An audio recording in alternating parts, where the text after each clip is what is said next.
So let's see what we can do. So obviously here we have this is a pretty common style of engine carrier that they send from the yard. And as you can see, it completely self-destructed during shipping. Not a huge deal. Let's just cut off some of these straps. Obviously, it's best if you're getting this stuff delivered. You want to ask as many questions as you can up front, and then also as they're delivering it, or if you're picking it up at the terminal, inspect the stuff. It's nice to be able to tell them if there's damage or stuff that happened in shipping right off the bat. This is one of the reasons why you always want to use a credit card when you're buying the engine from the yard anyway, because you can always fight and reverse the charge, and the credit card companies are going to be on your side 9 times out of 10. So here's our little invoice. Let's just keep that.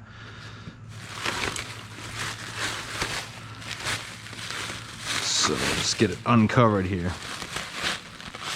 So this engine has some surface rust. It's not too bad. The block itself over here, I'm looking at the coating and everything. It's a pretty new engine.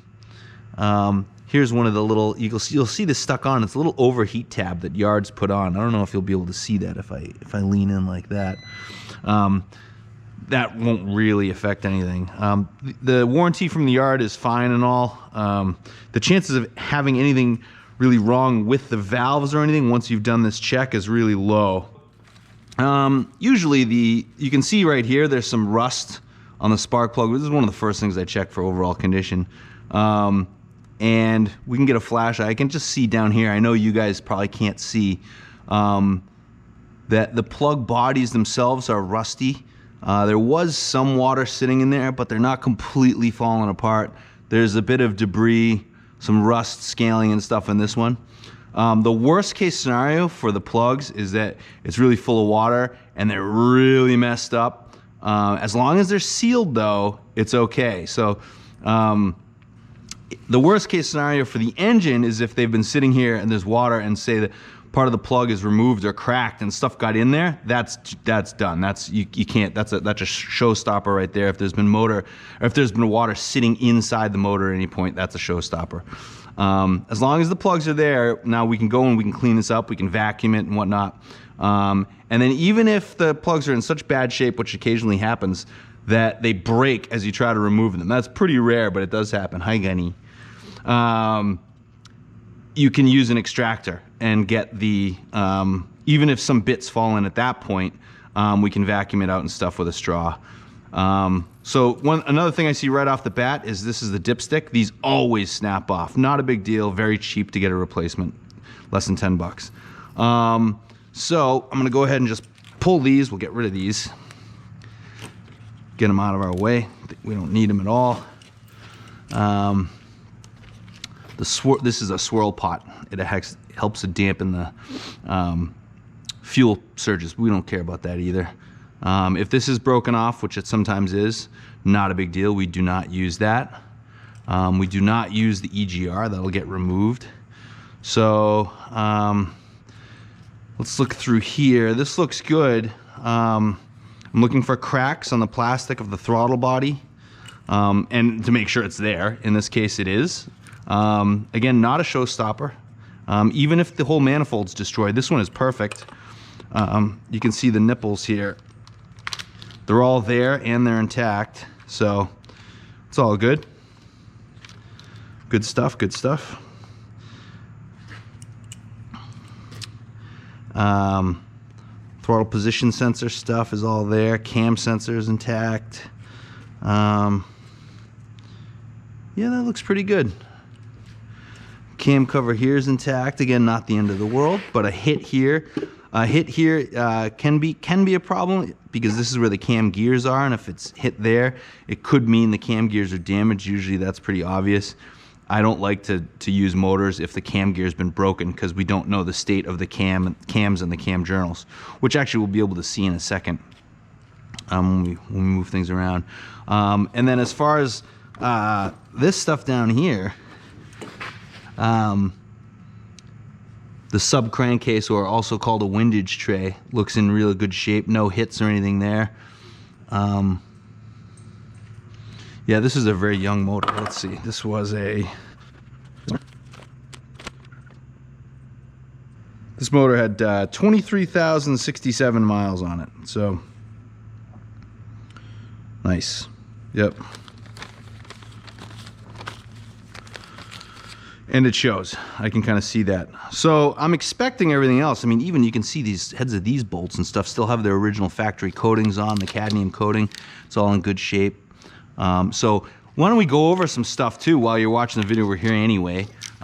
So this connector here is the a fuel pressure sensor for the rail that's not used with our setup. We use just a traditional style mechanical fuel pressure regulator. It's more reliable than the fuel pump modulated return-less fuel system that these Foci came with. Here is where the cylinder head temperature sensor lives. It's measuring the metal. You can see the aluminum looks real nice there too. It's measuring the metal temperature of the head. That is one of the most important sensors on the engine. The engine can run on this, the throttle position sensor, and the crank position sensor alone. Those are the things it really needs to run. And let's see what else. So this is the TPS. There's two styles of throttle position sensor. This one is off of a manual. The automatic is a little fatter. And these connectors are a real pain in the butt. This is the same style of connector as on the alternators. The best way to do these is to push them on. You see how you get a little motion there. Push it forward, then depress the lock, then slide it off. That's how you get these guys. Real solid. I mean, once they're on, they won't come off again. Yeah, I'm liking this motor a whole lot. So what I'm going to do though is we're going to yank. Why don't we just pull this, because I want to inspect the valves. Even though it looks nice, let's inspect the valves. So I'm going to pull the TPS. Here's the cam position sensor here. It's the same traditional Bosch fuel injector type of connector. Under here, I doubt you can see this. There's the IAC, or the idle air control. It's a little solenoid that controls the amount of air that actually goes into the engine to control idle speed, not just the throttle plate. There's an initial set point on the throttle here. This one is a non-adjustable style. Sometimes you can adjust the screw from the other side. This one is a non-adjustable style. Not a big deal. We'll unplug the fuel guy.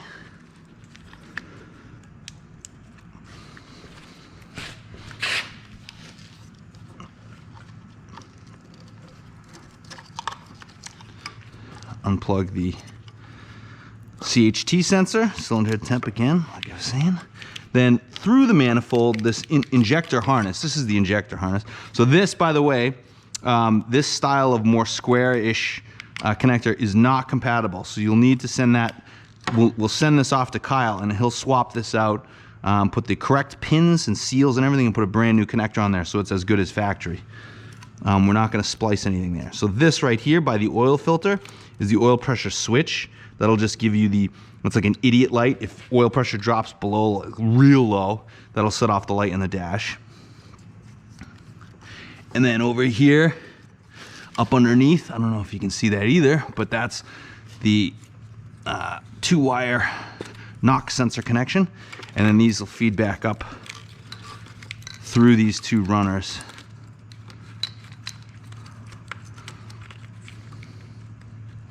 You can get them oriented right there. We go. There's one, there's two. And then these clips, you can do this with a screwdriver with your fingers. If you see where these little detents are, if you just do one at a time, I'm gonna push it in and pull. Push this one in and pull. One at a time, go down the line. Like that. All right. So now this guy is ready to send to Kyle. So what I'll do is I'll go onto the website and I will buy, well, I won't, you guys will, go onto the website and then check out on the cart of the fuel injector harness refit. And then I'll package this up and send it to Kyle, not me, at the Ohio address on the product page. All right, so I grabbed some tools for us to start ripping things apart. So I'll just disconnect. I'm gonna start off by disconnecting because we're gonna pull the manifold now to inspect the valve stems. So I'm gonna undo the EGR here, which we don't need. A block-off plate will go in its place.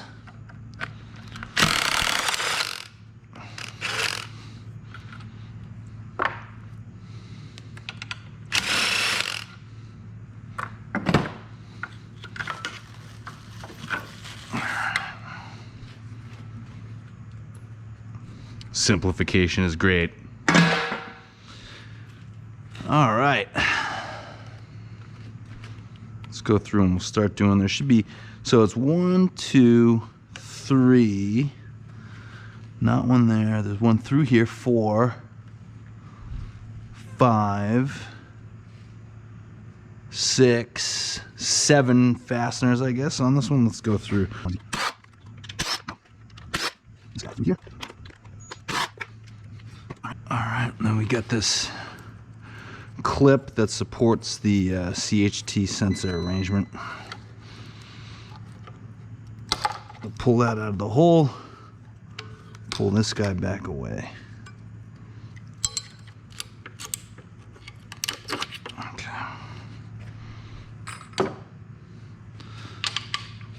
So that was it. Most of them are 10s. Now we'll go to the 2 13s that are on the studs.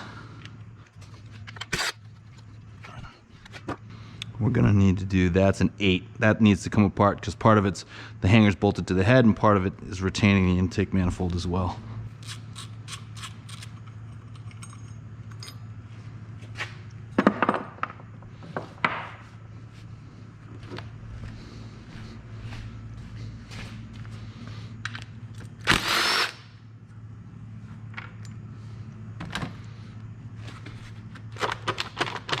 So, start to come, and then some of the last few bolts, if they need to be actually removed to make it easier to actually come off of here, you may need to do that. And then this is the this is an important hose actually. This is the PCV system. So blow by, the gas that escapes the rings that are on the piston, between the piston and the block, that seal the combustion chamber. Gases inevitably do get around that. You don't want to build up combustion pressure in the block below the combustion chambers, and it gets vented off at times through this system and gets burned again. So we got a little squirt of penetrant and get the screwdriver. Not a lot of pressure, shouldn't be a lot of gas, because especially with a brand new engine like this, so, or a practically brand new engine like this. Sometimes getting a little penetrant through and getting a screwdriver under a hose like that that's been on forever makes all the difference in the world. All right. So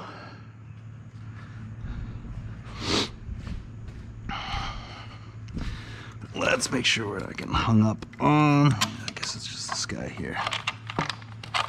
Okay, here we go. So I'm gonna go ahead and put all the hardware back while I'm remembering where it came from. This is a trick you should definitely do.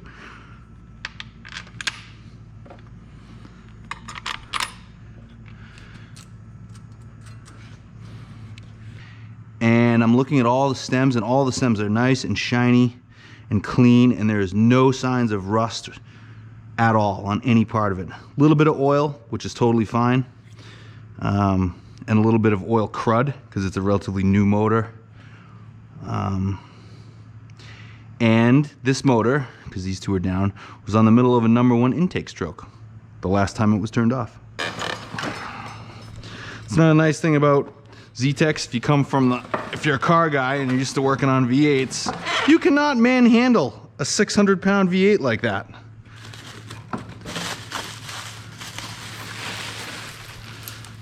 But with a couple 100-pound Zetec, no problem.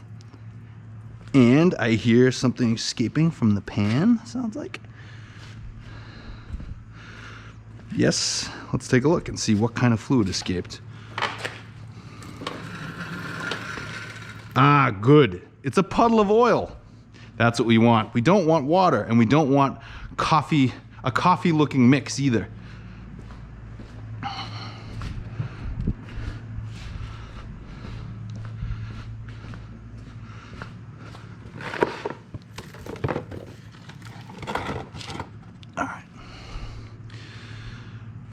All right, so now we'll pull off, we'll just move the dipstick out of the way so we can pull the exhaust manifold off. And we'll take a look at the exhaust valve stems as well.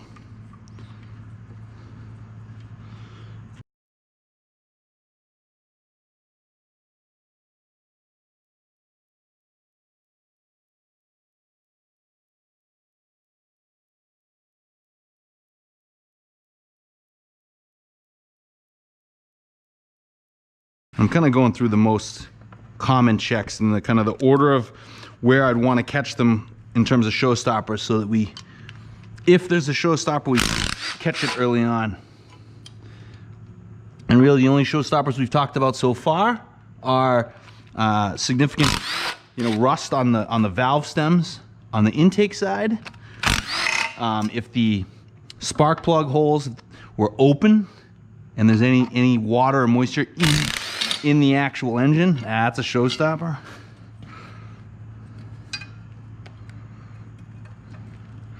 And really nothing else aside from those is all that bad. Let's try to keep our hardware together here. We're just collecting clues at this point. Although the chances are in your favor, because very little goes wrong with Zetec, because they're very simple and robust motors. They are not Subarus. They are not Audis. All right. So, this you cannot see without a light. And I don't know if you guys will be able to see this at all anyway. Here we go. And what we're looking for here is, yes, these look very good. So they're sooty, totally fine. No rust, which is what we want. Sooty and no rust, that's absolutely what we want. And they look great. In addition, while we're over here, we want to look at this, the PVC canister. This is the oil separator can. Because as I explained before with the PCV system, we don't want pressure building up in the block outside of the combustion chambers at all. There's a one-way valve. It's actually more than a one-way valve, but for practical purposes, we'll call it just a one-way valve. Here it's a PCV valve. This will get replaced. Look for cracking on this elbow. That's also a couple bucks. If it's cracked at all or really brittle, this one's nice and supple, I would replace it. Look for any kind of rusting in the can itself. The can needs to be intact. This can cause a vacuum leak. If there's a hole right there, this system that's connected to the intake manifold, even though it limits flow through this little valve, will still pull air from there, as well as inside the block, and can cause a vac leak. This has the power steering bracket that we want. It has an AC bracket, which in this case I won't use. This is an old CV / exhaust bracket, which we won't use either. The old crank position sensor. They ripped the wiring harness off of that. They often cut the hoses on the water pump. Water pumps are very easy to fix. This has the stock thermostat housing in very nice shape because it's practically a brand new engine. Here's another one of those little overheat protection guys. That's how the yards protect themselves from warranty. If you overheat that, it shows that it's been overheated and they will not give you a warranty. Not that it matters. All right, so let's move on. Let's pull the, let's take a look at the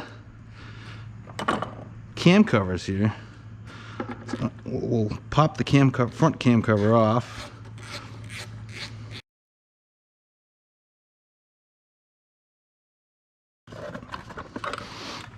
Let's get this out of there. All right, nice. Pulling the front cam cover. Very little rust, a little bit of surface rust, totally fine. No cracking at all there. These things look new. The cam sprockets. The belt, this one has 23,000 miles. If I was gonna put it in my own van, I'd leave it. Customer van, it's getting replaced along with you can get a kit for $100 or whatever. But again, non-interference motor, the only 4-cylinder one that you can get these days that's non-interference. So if this guy does break or jump a tooth or whatever, the valves won't smash into the top of the pistons. If that happens with a Subaru EJ25, that's a done deal. You've wiped at least a head, and if you hole a piston or dent it up too bad, the rest of the motor's junk too.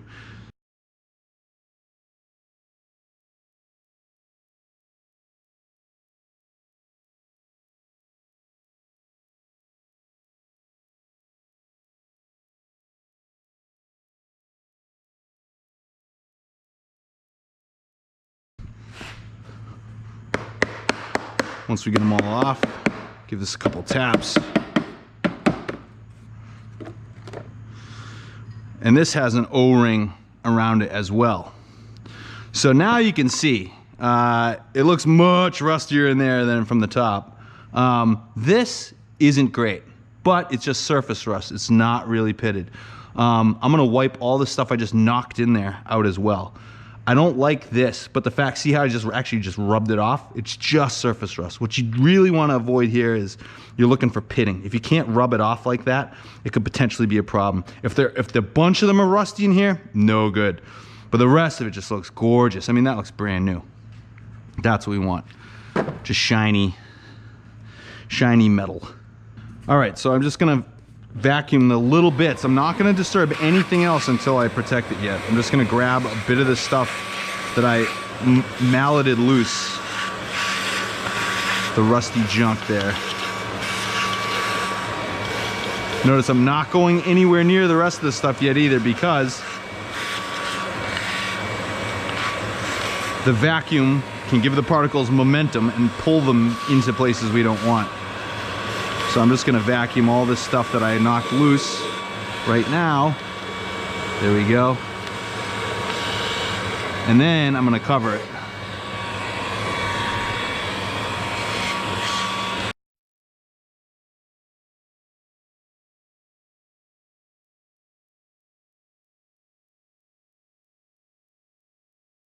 Go ahead and start pulling some of the, see how much loose stuff we got in here.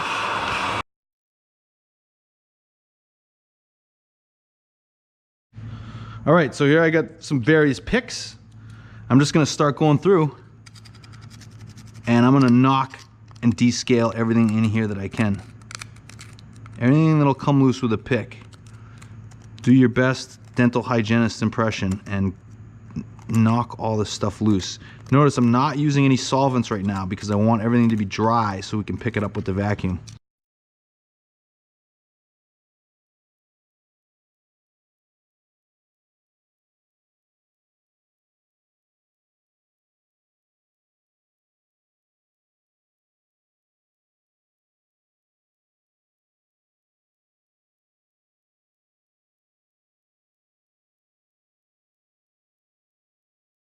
I'm just going to go through with the rag with some WD-40 on it and try to clean this up a little bit.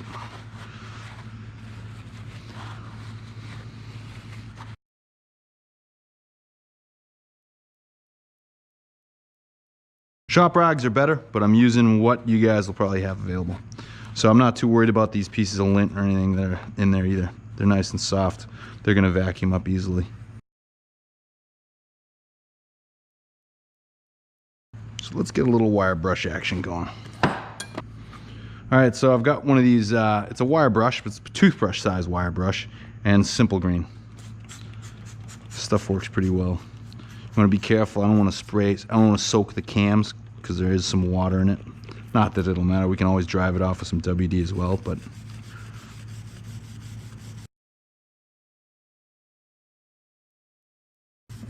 and I'm not trying to make it spotless, I'm just trying to get that sealing surface where that O-ring goes to be smooth.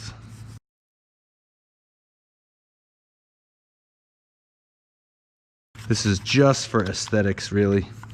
On my own motor, I would skip it. If you have a lot of debris, if there's really a lot of junk, like if it's a motor that's been sitting a real long time and it's just horrible down there, then instead of doing a dry wash and like a spray like this, I'll actually do a wet, we'll put the solvent in the hole. Something non-explosive. You can't use something that can explode, because then the idea is to pull it out with a wet dry vac. And obviously if you put something explosive in here or flammable, that would be bad, as you pulled it through the wet dry vac and past the motor, that sparks.